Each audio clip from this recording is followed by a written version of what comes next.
I was young and mistakes were made.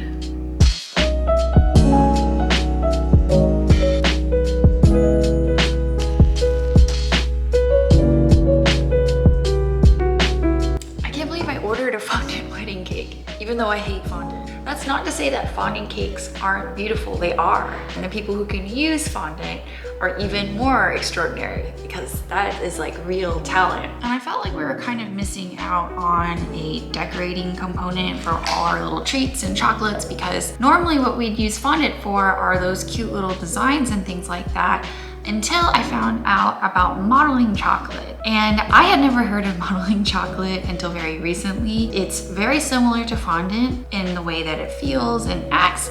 It just tastes so much better. It's actually made of chocolate. You can use real chocolate, you could use compound chocolate like I'm gonna do in this video. And I was thinking, hey, if I had never heard of this for these types of things, I bet a lot of you haven't either.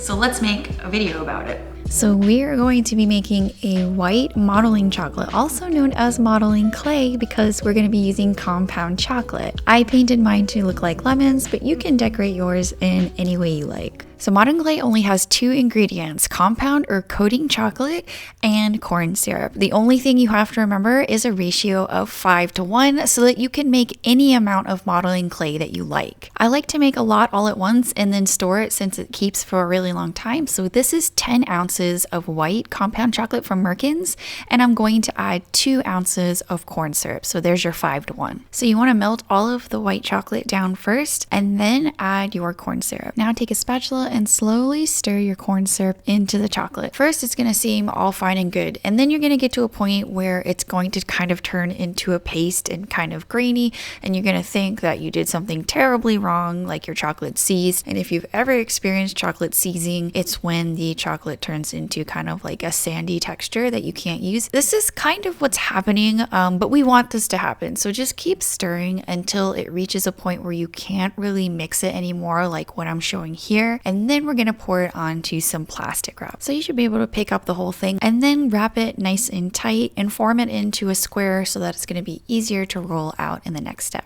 Let that sit at room temperature for at least an hour before working with it. If you plan on using this far in advance, you can put it in a zip top bag so that it's even more airtight in a cool and dry place, and it should be fine. Before we start rolling it out, we have to make sure that it's nice and pliable since it's super firm. So there's a couple things you can do. You can put it in the microwave for a few seconds and that'll soften the chocolate. Or you can do what I'm doing here, which is just use your body temperature and a little bit of mashing between your hands to get it nice and soft. Once it kind of has the consistency of a pretty stiff, Play-Doh like this, you should be good to go and it's ready to roll out. As the modeling clay gets warmer, it releases the oils a little bit easier. So you can put down a little bit of powdered sugar like I'm doing here, and that'll prevent everything from getting greasy and kind of sticking to the rolling pin and your surface. So at any point during this process it's getting too sticky and squishy to hold its shape, just put it in the fridge and let it firm up. On the other hand, if it's too firm to work with, you can stick it in the microwave. This is not going to affect your end product at all. Your modeling clay is nice and flat. Go ahead and cut out your shapes,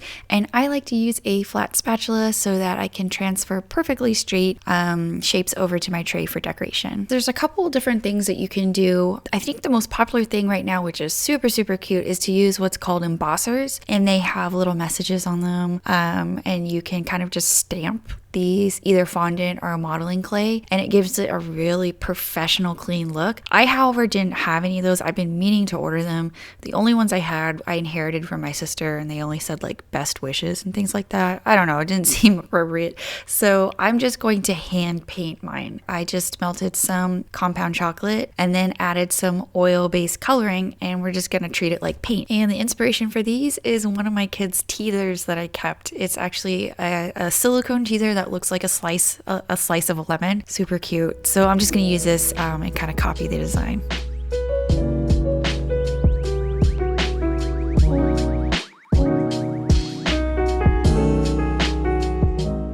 Another simple design that I did is just to use a cookie cutter that you like to provide an outline, and then you can kind of paint on top of it or use glitter to add a little bit more of an accent.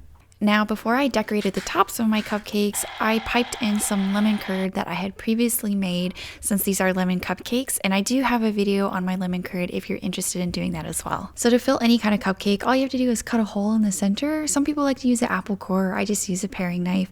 The bigger hole, the more filling you can put in. And sometimes you can keep the top if you want to keep it neat, but it's not necessary if you're going to frost the cupcake. Then just fill up the little holes with whatever filling and top them with little corks if you kept them. And for piping the decorations, I used a Wilton 2D or closed star tip and vanilla Swiss meringue buttercream. There are two main designs for this because I don't like switching tips around. So the first one is a hydrangea where you just pipe little stars everywhere. And the second design I used is called the rosette, where you do a spiral from the inside out. So the cupcakes where you know you're going to put the modeling clay decoration on top, you want to keep the piping kind of more flat. And so all you have to do when you're done with decorating is you just place them right on top.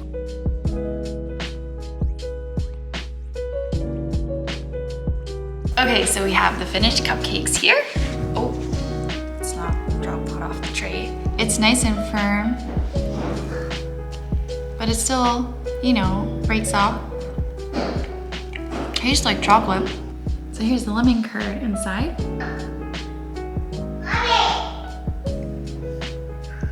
Somebody's calling me. For after dinner? After lunch.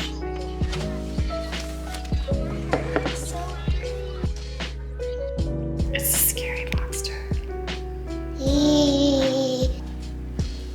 Uh-oh.